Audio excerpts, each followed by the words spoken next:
Leslie and I got to go visit her family in Mexico City 2 Januaries ago. Have you ever been in there? Mexico City? Yeah, because it sits at 7,200.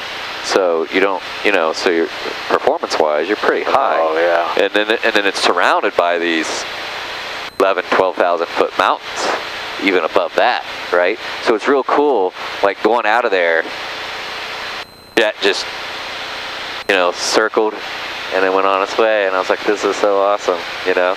It's fun to have like some knowledge to this. And right. Rather than what the hell's going on, just being able to put some perspective on it. Right. Here's where you, so with a westerly flow, here's the coast range.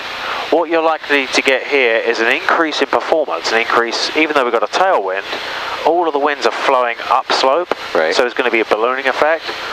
But the stronger, here's a little bit of mountain flying knowledge for you, right. The stronger the winds, when you get to the lee side, then you're going to get the spilling, and between 3,000 to 5,000 feet, if, you know, when you start getting into the 25 to 30 plus knot range, that dictates how high your lee side wind factor is going to be.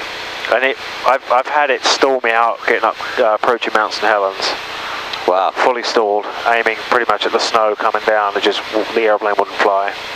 So, yeah, so if we do get some turbulence, we could go up to 5,500. Oh yeah. Yeah, you generally want to avoid mountains lee side by as many thousands as you can muster. You also want to traverse the ridge line at a 45. You never want to approach it or move beyond it at a 90. So you can turn. Yeah.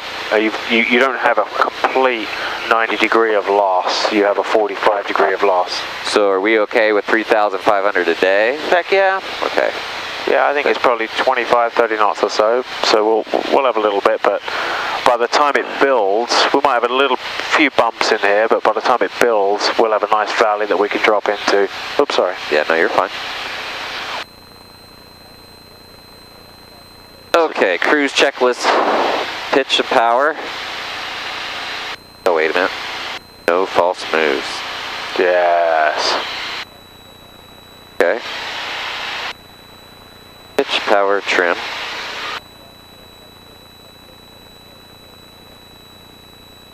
Get that nice 10% going there. This is definitely ready for 100 hours. Just something about this that just doesn't feel quite right to me right now. On the extend of right 45 for runway 23, port side. Lights, instruments. We're probably wanting to leave this kind of rich, aren't we? Yeah, oil temp's kind of high. Well, not. It's okay. It should cool off a little bit in the cruise. Yeah. Nice 10-degree view out of the horizon. On the horizon is what we're looking for. I agree with 060 on the heading. It puts us perfectly in position in relation to Mount Hood. See that individual little tree sitting on that ridge line? See that bare piece right on the horizon there?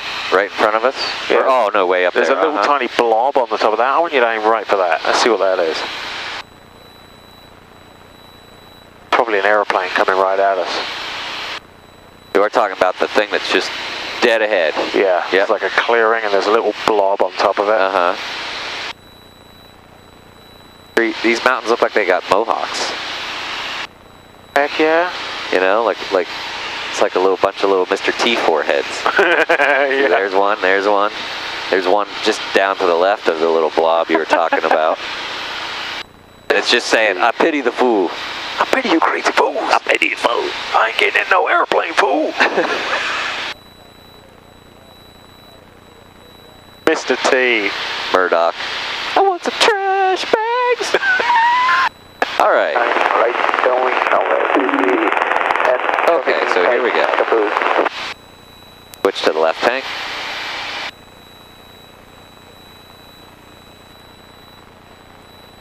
Fuel pressure, fuel flow. Also, when you switch it off, make sure that it does actually switch off. Look at the load meter.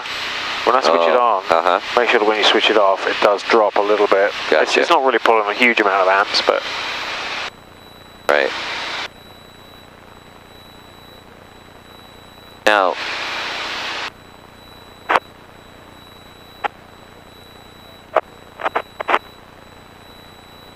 make sure my little tower, my little thing here pointing me towards not higher than our cruise altitude here.